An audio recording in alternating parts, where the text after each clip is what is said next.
Assalamualaikum warahmatullahi wabarakatuh. Perkenalkan, nama saya Aufa Azka Nusyifa dengan NIM 228102088. Di sini saya akan menyelesaikan tugas struktur saya dengan mata kuliah Madkhol Ilmi Al-Lughah, dosen pengampu Bapak Ervan Al-Ghazali. Di sini saya akan menerangkan mengenai kajian linguistik. Pengertian linguistik. Secara etimologi, kata linguistik adalah serapan dari bahasa Inggris dari kata linguistik. Kata ini merupakan kombinasi dua kata, yaitu linguist dan imbuhan kata it. Kata linguis sendiri adalah kata hibrid campuran dua kata dari bahasa berbeda, yaitu lingua dari bahasa Latin atau Yunani dan imbuhan akhiran ich dalam bahasa Inggris. Kata lingua dalam bahasa Latin bermakna tongue yang artinya lidah, sedangkan imbuhan ich dalam struktur bahasa Inggris adalah elemen pembentuk kata yang menunjuk arti orang yang melakukan atau membuat sesuatu. Bisa juga digunakan untuk menunjukkan arti kepatuhan terhadap suatu doktrin atau kebiasaan tertentu. Adapun definisi linguistik secara terminologi atau istilah dapat dimaknai sebagai ilmu yang mengkaji bahasa manusia. Dalam bahasa Inggris, the study of human language. Terus yang kedua ada lagi studi ilmiah tentang bahasa. Dalam bahasa Inggris, the scientific study of language. Selanjutnya, objek kajian linguistik. Objek kajian linguistik adalah bahasa. Bahasa sebagai objek kajian linguistik adalah bahasa manusia, baik lisan maupun tulisan, yang mempunyai karakteristik khusus, di mana tidak dapat disamakan dengan bahasa pada hewan atau alat komunikasi lain yang dihasilkan selain dari alat ucap manusia. Bahasa dalam lingkup linguistik juga tidak dapat disamakan dengan bunyi-bunyi yang dihasilkan oleh benda, misalnya bunyi kentongan, terus bunyi peluit, seperti itu. Bahasa hanya dimiliki oleh manusia, sedangkan hewan tidak memiliki bahasa. Hewan dapat berkomunikasi hanya menggunakan tanda-tanda dari gerak-gerik, bau, dan bunyi atau suara tertentu. Bunyi-bunyi tersebut tidak mempunyai struktur dan dapat berubah. Beda halnya dengan sistem komunikasi manusia yang mempunyai kaidah-kaidah tertentu yang tersusun secara sistematis dan teratur. Hal tersebut merupakan salah satu yang membedakan bahasa dengan sistem komunikasi hewan atau makhluk lainnya. Selain itu, bahasa pada manusia mempunyai ciri-ciri khusus lainnya. Ciri khusus tersebut diuraikan oleh Abdul Qadir, yaitu sebagai berikut. Yang pertama, bahasa mempunyai bunyi konsonan dan vokal auditif. Berbeda dengan bunyi-bunyi yang dihasilkan hewan yang hanya bisa didengar tetapi tidak mempunyai bunyi-bunyi vokal dan konsonan yang bermakna. Yang kedua, bahasa mempunyai spesialisasi, yaitu manusia dapat berkomunikasi tanpa perlu menggunakan gerakan fisik untuk mengemukakan pembicaraan.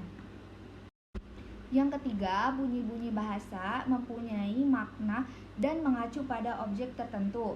Yang keempat, bahasa dapat disegmentasikan ke dalam unit-unit satuan. Dari segi bunyi, fonologi, bunyi itu fonologi, terdapat bagian fonetik dan fonemik. Dari segi pembentukan kata, yaitu morfologi, terdapat morf dan morfen, dan segmentasi lain yang dapat dijelaskan secara teoritis. Yang kelima, bahasa mempunyai rujukan tentang topik yang sedang dibicarakan. Artinya, manusia dapat menggunakan bahasa untuk membicarakan sesuatu yang telah berlalu, yang sedang dialami, dan yang akan datang, atau sesuatu yang berada di tempat berbeda. Dengan kata lain, bahasa dapat mengekspresikan hal tanpa batas ruang, jarak, dan waktu. Selain itu, karena mempunyai fungsi ekspresif, manusia bahkan dapat mengungkapkan sesuatu yang bersifat khayalan.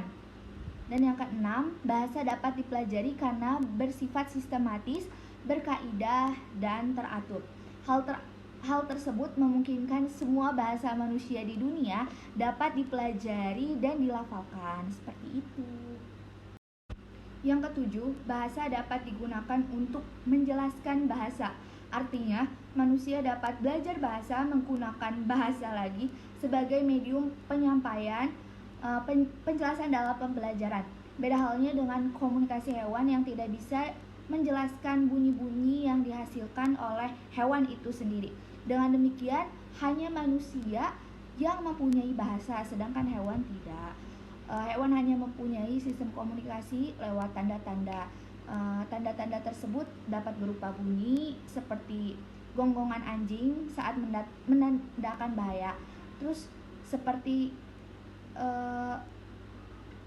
bau yang dihasilkan hewan. Misalnya singa menandai wilayahnya sendiri dengan air seni atau kotoran yang ditinggalkan. Berbeda dengan sistem komunikasi manusia, yaitu bahasa dapat menjelaskan dan mengekspresikan segala hal secara tidak terbatas, hanya melalui kata-kata. Selanjutnya adalah tujuan linguistik. Linguistik memiliki tujuan umum sebagaimana ilmu lainnya itu dapat membuat manusia lebih mengenal fitrah dirinya serta dapat meningkatkan kualitas kehidupannya melalui pengetahuan yang diperoleh. Akan tetapi secara khusus linguistik berdasarkan objek ilmu memiliki 3 tujuan, yaitu tujuan teoritis, tujuan praktis, dan tujuan estetis gitu. Yang pertama, tujuan teoritis. Linguistik secara teoritis bertujuan memperoleh pemahaman yang selengkapnya tentang gejala-gejala bahasa secara umum melalui proses observasi dan penalaran ilmiah yang dimaksudkan untuk mendeskripsikan dan mengklasifikasi aturan atau kaedah sistem bahasa dan penggunaannya. Selanjutnya, tujuan praktis.